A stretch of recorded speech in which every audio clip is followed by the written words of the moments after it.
Tere kõigile ja tere tulemast vaatama Bondora iganädalast videot.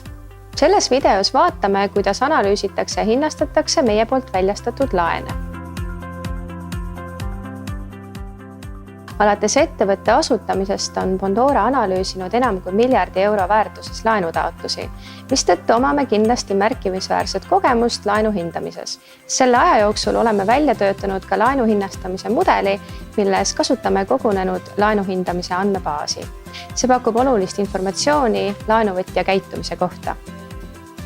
Kriteeriumid, mida kasutatakse krediidiskoori määramiseks, on välja töötatud statistilise analüüsi käigus, kus on võetud arvesse muu hulgas laenaja sissetuleku andmeid, kohustusi, varasema töökäigu andmeid, krediidi ajalugu, sotsiaaldemograafilisi andmeid, aga ka turundus- ja muud mittetraditsioonilist teavet. Bondora rakendab omaenda loodud laenu hindamise mudelit, milles kasutatakse kõiki eelnimetatud andmepunkte, arvutamaks tulevase laenuvõtja riskireitingud. Hetkel on need vahemikus AA, mis on kõige turvalisem, kuni HR, kõige riskantsem. Kõik laenud on hinnastatud vastavalt nende riskitasemele. Antud mudelit hinnatakse ja kalibreeritakse pidevalt.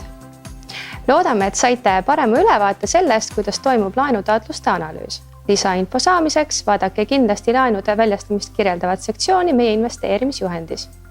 Aitäh vaatamast ja head investeerimist!